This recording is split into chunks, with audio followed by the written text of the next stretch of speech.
Hello and welcome to lecture 12. In last session, we were discussing about the terminology called lift. That's what is application to your compressor and turbine airfoils, and we have realized this is what is a main driving for our compressors and turbines.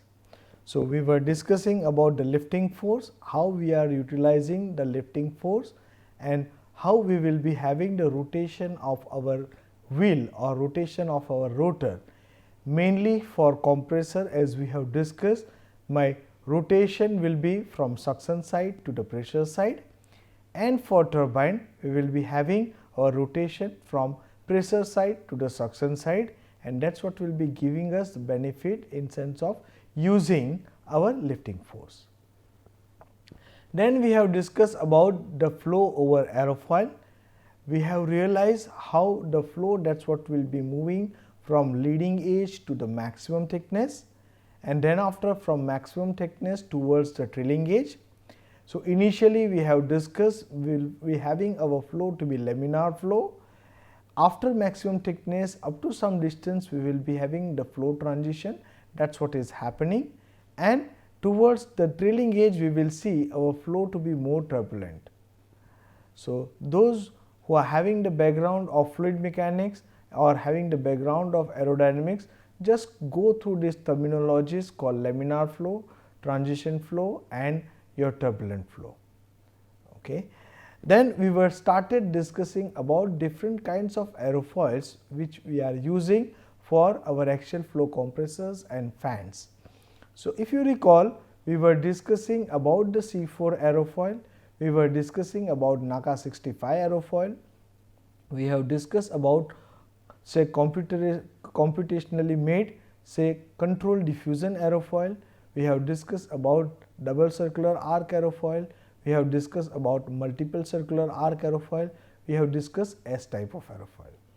And as I told, lot of work, lot of research work, lot of development activities, that is what is going on for development of such aerofoils, application to fans, application to compressor, for aero engines as well as for land based power plants. Okay. Now, let us move ahead. Here this is what is one of the feature, that is what was given by Gostello. He has reported whole lot of work related to cascade study, and his data, that is what is available in open literature as on today people they are using. According to him, some of the physical features and unresolved issues in the flow over compressor and turbine blades, that is what he has listed here. And if you recall, I was telling you we are more interested what is happening on our suction surface. And here if you look at, this is what it says: potential interaction, shock structure, combination tone, inlet distortion, incident force vortices. You can see when we are discussing or we discuss about say transonic compressor or transonic aerofoils, we will be having formation of shock near the trailing edge. And as we have discussed, this trailing edge, this leading edge, that need to be a sharp leading edge. Okay. If it is a sharp leading edge, then only we will be holding our shock on the surface of my blade. Next, if you look at, that is what is say the noise issue, that is what we are defining in sense of say combination of tone.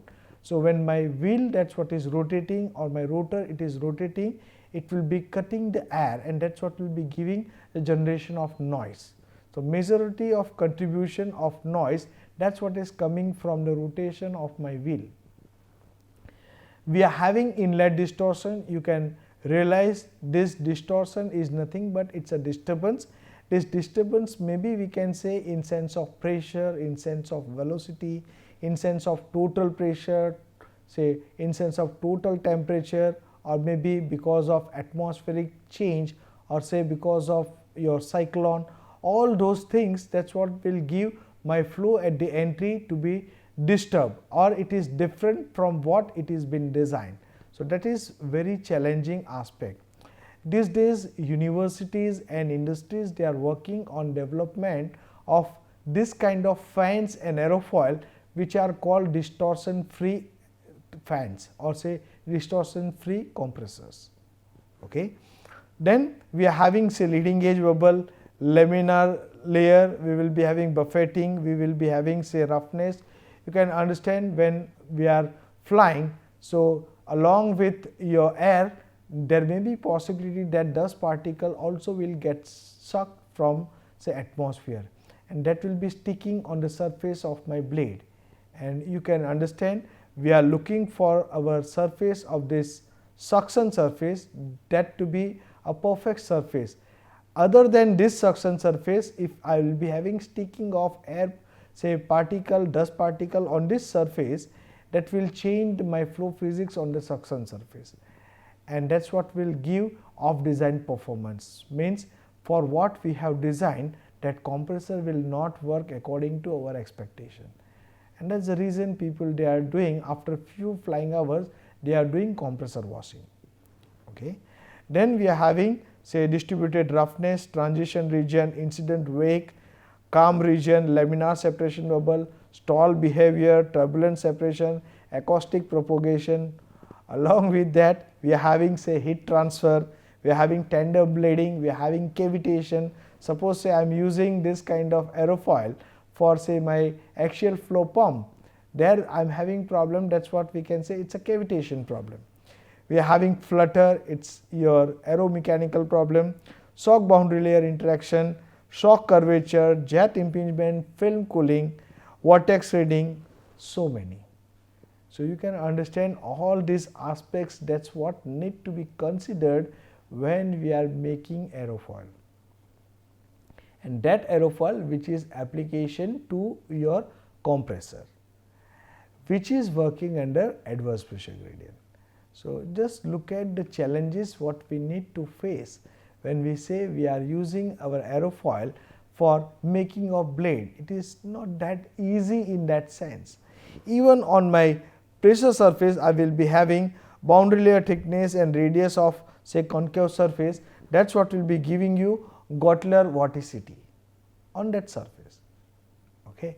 So just realize what we mean to say is, your aerofoil what we will be using for axial flow fan or say axial flow compressor, it is having so many difficulties, as on so many issues people they are still resolving. Okay. Now with this background, let us try to move ahead, let us try to understand how this is what will be helping us for say design of our compressors and fans. So here if you look at, this is what we say we have arranged our two aerofoils at particular section, say at mid section. If I am arranging in this way, that is what is called linear cascade. We will be discussing what is the meaning of that. At this moment just realize I have arranged these two aerofoils as per my section at particular station. This region as we have discussed, it is called my leading edge and trailing edge. We are having inlet area, outlet area. Suppose if I consider my entry velocity is V1, I will be having my exit velocity say V2. Okay. The distance between these two aerofoils or two blades, people they are defining that as a pitch. Okay. If I will be measuring my distance from leading edge to the trailing edge, that is what is defined as a chord, and if I will be measuring my distance vertically, that is what is called axial chord. We will discuss again when we will be discussing about the aerodynamics of these blades. Okay. Now here if you look at, this is what is a plot from NASA SP36. So you can see here what it says, as we have discussed somewhere here I will be having my stagnation point. We will be having our acceleration of flow, that is what is happening on my suction surface. So you can say this is what is representing my acceleration of flow. You can see whole lot of acceleration, that is what is happening on my suction surface. Okay. You can say around 10 to 15% of chord you will be having maximum velocity. So here I am writing that as a V max. Okay. Now what is happening when we are moving downside, as we have discussed, this is what is your diffusing passage, and for diffusing passage we will be having our flow, that is what will be getting decelerated. So here if you look at from this 15% chord to downside, my velocity, that is what is decreasing. That will lead up to say my trailing edge. Okay. In line to that, let us see what is happening on our pressure surface. So, here if you look at for pressure surface, we will be having initial acceleration. You can see in this particular region we will be having the acceleration of my flow, and then after it will be having the deceleration of flow on my pressure surface. Okay. So, too much of acceleration, that is what is happening on my suction surface. We will be having small acceleration, that is what is happening on my pressure surface. Okay. And this together if we will be joining, that is what is representing what is happening with my velocity on the surface of my aerofoil. Okay. Now, here if you look at, this is what is representing my pressure coefficient versus my chord. Okay. This is what is representing my leading edge, and this station, that is what is representing my trailing edge. Okay. And we have seen in last lecture, we are having say subsonic aerofoils, we can say it is a C4 aerofoil, we are having NACA 65, we are having or 65 series, and we are having double circular arc. And here if you look at, this is what is representing the actual shape of your aerofoils. Okay. So, if we compare in that sense, we are looking at say if you look at my C4 aerofoil, that is what is this dotted line, it says I will be having larger leading edge, and that will be having maximum thickness up to some station. It says this is what is the station where I will be having my maximum thickness. If we look at the next, that is what is say NACA 65, that is what will be having my leading edge shape, that is what is different, and my suction surface and pressure surface say initial stage up to maximum thickness, I will be having that to be lower thickness compared to my C4 aerofoil. And if you look at for DCA double circular arc, you can see the leading edge is almost say it is a sharp edge kind of configuration. It will be having small radius at the leading edge, it will be having small radius at the trailing edge. So, this is what is representing my DCA aerofoil. Now, if we will be measuring what is happening on my suction surface and what is happening on my pressure surface, that is what we will be representing in sense of the term, that is what is called say pressure coefficient. So, this pressure coefficient is nothing but the pressure we are measuring on the surface minus free stream pressure by half rho v square. So, those who are having the background of aerodynamics, they may be knowing this is what is representing my pressure coefficient. Now, this pressure coefficient in your experimentation for aerodynamics lab, you might have measured this pressure distribution, and then after based on that you might have calculated your lifting force. Okay. Now, let me tell you, we are also in line to that only. Only difference is what we are understanding for aerofoil in aerodynamics, it is for wing, and here we are talking about aerofoil at particular station. Okay. Now, have a look at what is happening in sense of your pressure coefficient. So, first let us look at say what is happening on my C4 aerofoil.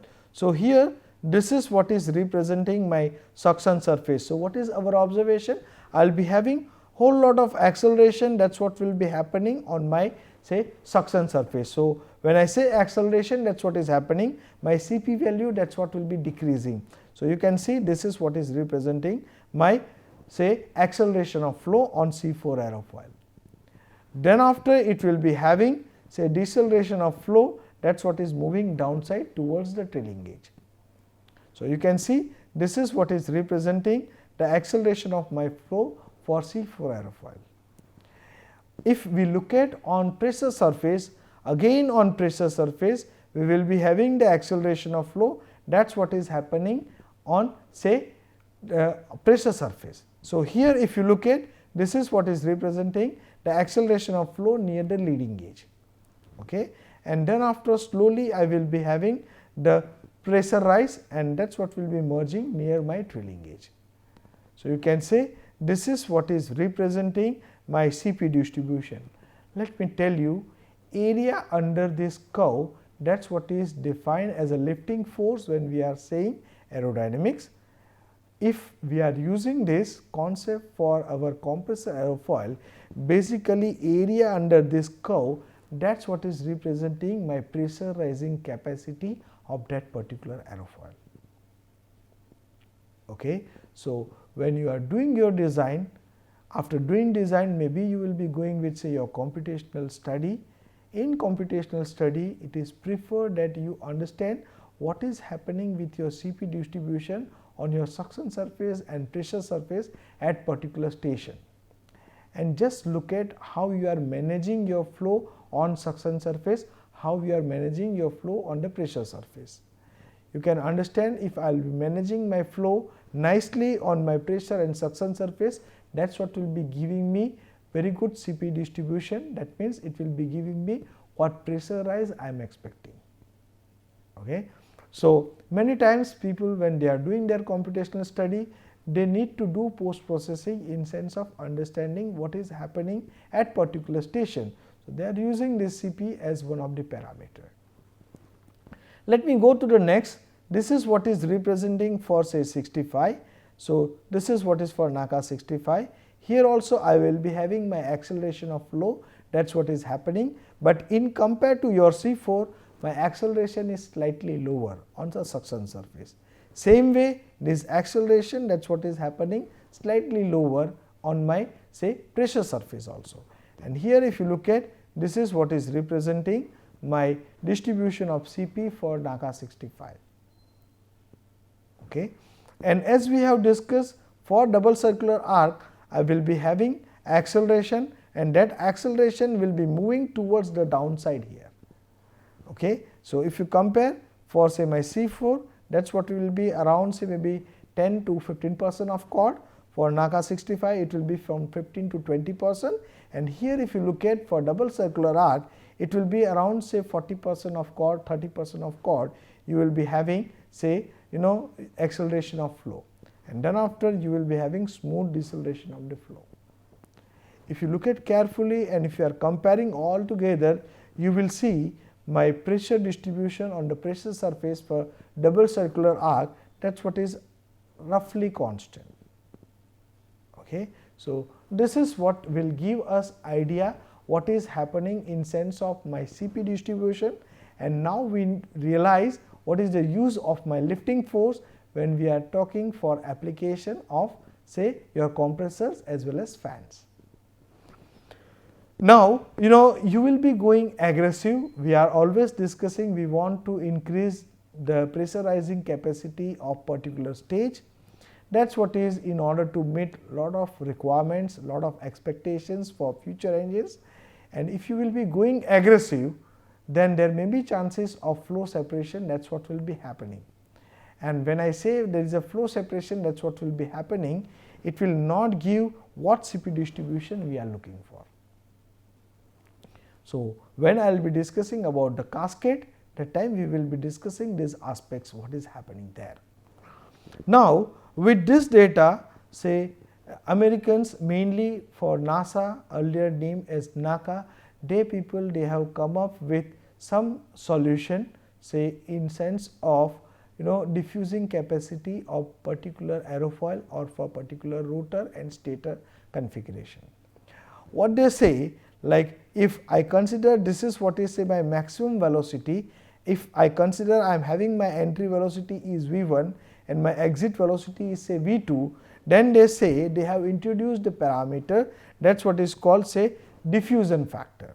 So, what it says, based on say velocity gradient on the suction surface, they have defined this as say V maximum. So, this is what is my V maximum, here this is what is my V2.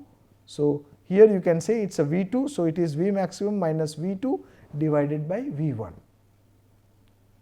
Okay. Then slowly they realize, rather using this relation, this is what is depending on aerodynamics of my arrangement. So, this is what is they are saying, say here S, that is what is representing my pitch. So, how far I have placed my blades, okay, or how many blades I have accommodated in particular distance, that is what is called my pitch, and what is my chord. Okay. Then they have replaced this with delta CW, and they say my diffusion factor, that is what is a function of say my relative velocity or velocity at the exit, velocity at the entry, what is my delta CW, that is what is my working capacity, delta CW, that means CW2 minus CW1, and this is what is depending on my parameter called pitch, and it is also depending on my chord. Okay. So, this if I am using V, that means we must realize this is what is in relation with our rotor. Okay. For rotor we are interested in relative velocity, okay. And just recall, for rotor our relative velocity at the entry, that will be larger, my relative velocity at the exit is lower. Okay. Suppose say if I am using this concept for the stator, for stator also we can do the calculation for the diffusion factor, but in that, in place of using your say relative velocity component, we need to go with the absolute velocity component. So, this is what is the relation for that. Okay. So, based on say understanding what is happening on the surface of aerofoil, they have come up with the solution, that is what is saying say diffusion factor. Let us see how exactly we will be using this parameter called diffusion factor. So, this is what we know, my diffusion factor, that is what is maximum velocity minus say exit velocity divided by entry velocity. If I will be replacing my velocity component, say relative velocity component, and my relative velocity component at the entry and exit, I can write down in sense of my beta 1 and beta 2. So, using your velocity triangle, we will come up with say diffusion factor, that is given by 1 minus cos beta 1 divided by cos beta 2 plus cos beta 1 by 2 sigma and tan beta 1 minus tan beta 2. Now, here this sigma, that is what is defined as a solidity. Okay. So, in sense of understanding now, let me introduce one more parameter, that is what is called solidity. This solidity basically it is defined as say chord to pitch ratio. When I say pitch, I will say this is what is given by 2 pi r by z. So, you must realize, suppose say this is what is say my rotor. So, at all stations, at all radius, at all diameter, I will be having this solidity to be different. Okay. What we were discussing in earlier case, this is what is at particular station. Now, like we have realized our blade, it is made up of say number of aerofoils, it has number of stations, and this is what is having 3-dimensional shape. So, you can say for all the stations you will be having different solidities. Same way at all the stations you are having different beta 1, beta 2, okay, because my peripheral speed is changing, though my axial velocity is constant. So, I will be having variation of my diffusion factor all the way from hub to shroud or hub to tip. Okay. So, this is what is the compilation of data, that is what was proposed by say NASA. So, in NASA SP36, they have plotted this, and they say this is what is representing my diffusion factor, and this is what is say my frictional losses. So, basically they have correlated the separation process or say losses in sense of friction losses. So, what they say, like for say rotor hub and stator, my frictional losses, that is what is remains almost constant. Okay. And if I am talking about say diffusion factor, that is what is moving from 0.4 onwards, if you look at carefully, then near the tip region my losses, that is what will be going to increase. Okay. So, my losses, that is what is going to increase. Okay. So, it says this logic or this plot, what we are saying in sense of diffusion factor, that is what is applicable for say subsonic or high subsonic kind of aerofoils. As per NASA, this diffusion factor should be less than 0.6. If you are going more than 0.6, you can understand you are increasing your losses. And when I say you are increasing your losses, your efficiency will go down. Okay. So, for most modern design, people they are assuming this diffusion factor in the range of 0.5 or less than 0.5, okay, to be on the safer side. Okay. Now, for stator also the people they are putting this diffusion factor in the range of 0.5. So, now just realize we are now moving towards what all calculation we need to do for design. So, this is what is one of the important parameter when you are doing your design of axial flow compressor. Okay. So, this is what is defined as my diffusion factor. Okay. Now, here if you look at, this is what we have discussed in sense of diffusion factor, and we have defined this sigma as my solidity. So, solidity we have defined as a 2 pi r by z, that is what is representing at different radius for particular number of blades. So, z is nothing but my number of blades. Okay. So, here this is what is a presentation for, you can say it is a low aspect ratio blade. So, it is around say aspect ratio in the range of 1, okay. Aspect ratio in the sense height of the blade to chord of the blade, that ratio is defined as aspect ratio. Same way here on right hand side you can see this is what is a high aspect ratio blade, where your height of the blade or span of the blade is larger and your chord of the blade, that is what is smaller. Okay. Now, this is what is representing what will happen if I will be changing my number of blades. Suppose if I consider this is what is say having 12 number of blades. So, you can say I am making this passage. This particular passage we have realized that is what is your 3-dimensional passage, where your diffusion, that is what will be happening. Okay. Now, if I will be reducing my number of blades, say suppose I am reducing that to 8 number of blades, what will happen? My passage area at the entry and my passage area at the exit will be changing, and my length, that is what is remain same, because I am not changing my chord. So, this is what will be giving you maybe say formation of your stall or separation of your flow from your suction surface, or it may not be giving what pressure rise we are expecting. Okay. So, in order to achieve that particular pressure rise, so diffusion factor, that is what is giving you idea in sense like how much maximum pressure you will be achieving. Okay. So, let me increase the number of blades. Suppose say here I am increasing my number of blades to say 15 number of blades. What will happen? Again here if you look at my passage area, that is what is say reducing, and that is what may give you what you are looking for in sense of pressure rise. Okay. Now, just look at what is happening with my high aspect ratio blades. When I say high aspect ratio blade, I am having my span to be large, or my height of the blade is large and my chord is smaller. Okay. So, if this is what is your case, my diffusing passage you can understand available, that is what will be smaller length. So, it is more challenging in that sense. So, if you are looking here, I am looking for more number of blades, say this is what is say original, or we can say 19 number of blades. If I will be reducing my number of blades, you can say my flow area between these two blades, that is what is going to increase. That may not give what pressure rise we are expecting from that rotor. Okay. Same way if I will be increasing my number of blades here, I will be having my passage area, that is what will be smaller, and if that is what is your case, you may be able to achieve say pressure rise what you are looking for. Okay. But remember one thing, when I say I am increasing my number of blades, we need to pay somewhere, that is what will be in sense of losses, first thing.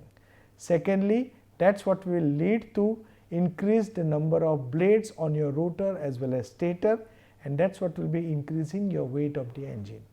So, people they are doing the optimization in order to reduce the number of blade. If they are able to reduce one number of blade, that is what will be paying them say in dollars at the end of the year, it is a huge amount. Okay. And that is where whole development activities, as I say, it is happening. When I say low aspect ratio blade, it is more systematic way of doing the diffusion process. When I am talking about say this is a high aspect ratio blade, since my chord available is very short, you need to manage whole your diffusion within this particular length only. That is what is more challenging in sense of doing design.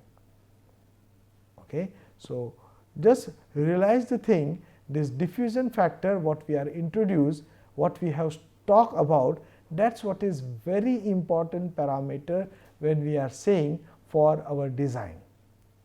Okay. And this diffusion factor, that is what is the estimation. So, throughout the world people they are using this diffusion factor as one of the parameter for checking or assessing the performance of that particular design. Okay. So, this diffusion factor is suggested, it says my diffusion factor that need to be in the range of 0.5. So, many times people they are assuming this diffusion factor to be 0.5, based on that they are deciding the number of blade.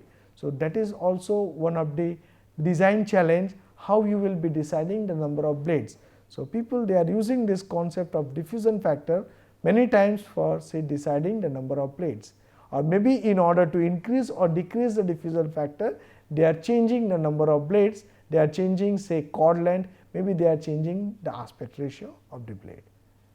So, here we are stopping with. Thank you very much. I hope this has given more clarity to you in sense of design. Thank you.